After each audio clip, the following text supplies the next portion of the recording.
میخوام راجع به کتابی حرف بزنم که مطمئنم همتون با دنیاش آشنایید. همون دنیایی که بچه بودید کتاب داستاناشو میخوندید، دنیایی که اسبای پرنده تو آسمونش هستن و وزغای جادویی پشت گلا قایم میشن. دختری که داری داخل عکس ببینید اسمش جود دوارته. جود یه خواهر دوقلوی همسان به اسم تریان داره و یه خواهر بزرگتر به اسم ویوین.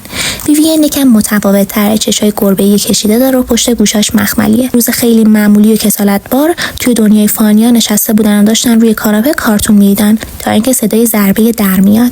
جود میره در باز میکنه، داخل سایه هیبت یه مرد بلندی رو میبینه که پوستش به سبزی میزنه. اون غریبه در واقع همسر قبلی مادرشون بوده. 10 سال پیش به این باور رسیده بوده که همسرش همون بچه‌ای که تو شکمش بوده فوت شده، ولی در واقع مادرشون همراه با پدر جود و تریان به دنیای انسان‌ها فرار کرده بوده و ویوین در واقع بچه خونی مادرشون و اون غریبه بوده. اون غریبه که به تازگی فهمیده بوده که اونا زنده بودن و در واقع گول زدنش، برگشته بوده تا انتقام بگیره. اون شب اون مرد غریبه مادر و پدرشون جاستین رو جلوی چشم اونا میکشه. ویوین میگه تو بچه واقعی منی و باید همراه من دنیای پریان بیای، خواهرتم آماده کن که همون با هم دیگه قرار بریم. در حال حاضر 10 سال از اون روز میگذره و جود تریان دو تا فانیان که توی دنیای پریا بزرگ شدن. هر بزرگترشون ویوین که یک دورگه انسان و پریه، اصلا اون اول عهد بسته بود که هیچ وقت سر سازگاری با مدود بر نداره. یکم بعد از اینکه این سه تا بچه میاره اونجا با این خانم ازدواج میکنه، به یکم بعدترش هم این پسر بچه به دنیا میاد که دخترها اونو مثل برادرشون دوست داشتن. جود تریان با که خواهرهای دوقلو بودن، همیشه یه سری تفاوت‌های فاحشی داشتن که هر کس اونها رو میدید کاملا متوجهشون میشد.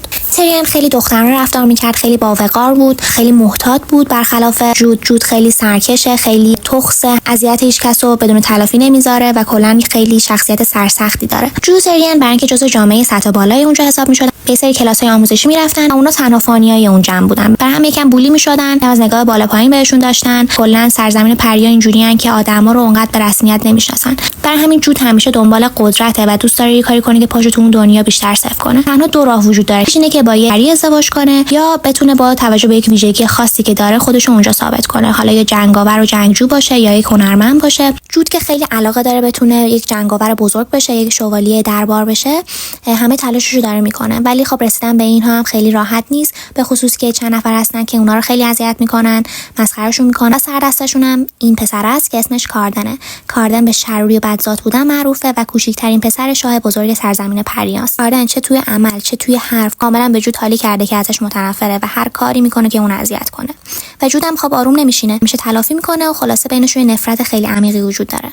البته توی اون جمعی پسری هست به اسم لوک که تا حد زیادی سعی میکنه اونا رو اذیت نکنه. اگه دوستای دیگه‌اش دارن کاری میکنن اون گوشه وای میسه و نگاه میکنه و زیاد خودش رو قاطی نمیکنه. وقتی که کسی از دوستاش نیست با جود خیلی مهربون برخورد میکنه. هیچ کدوم از این کاراکترها نمیدونن که در آینده شاید قرار همیشه تغییر بکنه. اونا مجبورن مسئولیت بزرگی به عهده بگیرن، از هم متنفر بشن، عاشق هم بشن و بعضیاشون مجبورن به نزدیکترین فرد زندگیشون خیانت بکنن.